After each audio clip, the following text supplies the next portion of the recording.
بسم اللہ الرحمن الرحیم۔ السلام علیکم ڈیئر ویورز، آپ کے فیورٹ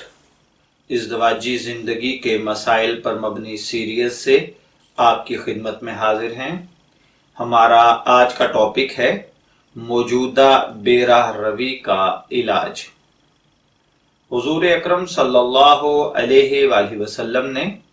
حضرت عائشہ رضی اللہ تعالی عنہا کے علاوہ تمام نکاح بیوہ خواتین سے کیے تھے۔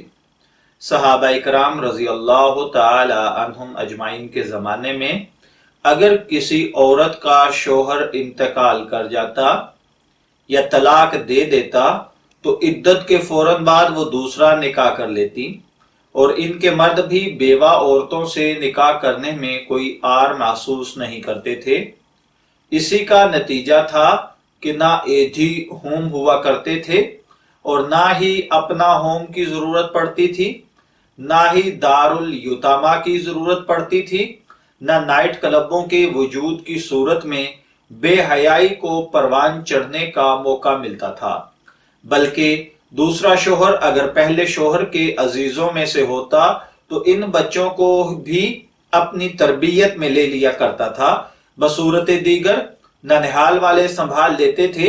اور اس کا دوسرا نتیجہ یہ تھا کہ مرد برائیوں سے بچ جاتے تھے۔ اگر جذبات نفسانی سے مجبور کوئی شخص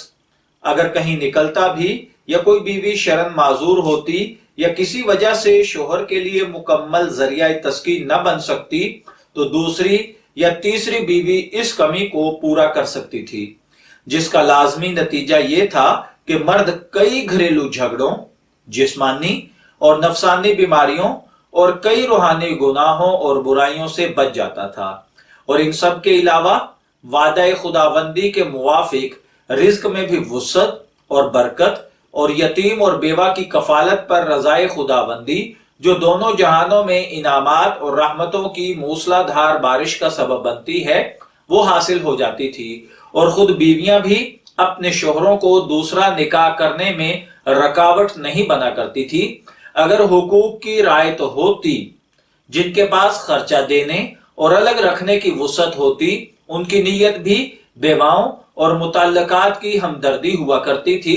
غمخواری دلداری ہوا کرتی تھی، یتیموں کی تربیت و نگرانی مقصود ہوا کرتی تھی۔ سونے سے سہاگا یہی فطرت کا مزاج ہے، یہی روحانی اور جسمانی بیماریوں کا علاج ہے۔ حضور اکرم صلی اللہ علیہ وآلہ وسلم کا یہ ارشاد آپ کی آنکھوں کے سامنے ہر وقت ہونا چاہیے کہ وہ شخص مسکین ہے جس کی بیوی نہیں۔ صحابہ کرام رضی اللہ تعالی عنہم اجمعین نے عرض کیا، گویا وہ کثیر المال ہو تب بھی؟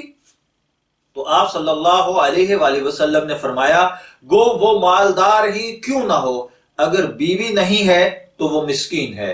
پھر حضور اکرم صلی اللہ علیہ وآلہ وسلم نے فرمایا، وہ عورت مسکینہ ہے جس کا شوہر نہیں۔ لوگوں نے پوچھا، اے اللہ کے رسول، اگرچہ اس کے پاس بہت کچھ مال بھی ہو تب بھی مسکینہ ہے؟ تو آپ صلی اللہ علیہ وآلہ وسلم نے فرمایا، ہاں تب بھی وہ مسکینہ ہے۔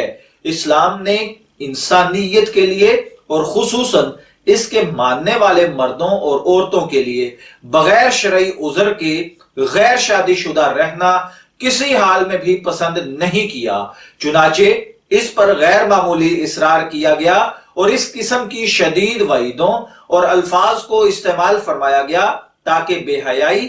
بد نظری اور زناکاری کے دروازے بالکل بند ہو جائیں۔ رحمت دو عالم صلی اللہ علیہ وآلہ وسلم نے اپنا عمل پیش فرما کر بلا عذر نکاح سے الگ رہنے والوں کو اپنی جماعت میں شامل نہ ہونے کی وعید بھی سنائی ہے۔ میں دعا گو ہوں کہ اللہ تعالی ہمیں ان باتوں کو سمجھ کر ان پر عمل کرنے کی توفیق عطا فرمائے۔ اجازت چاہیں گے، پھر ملیں گے کسی نئے ٹاپک کے ساتھ، تب تک کے لیے اللہ حافظ۔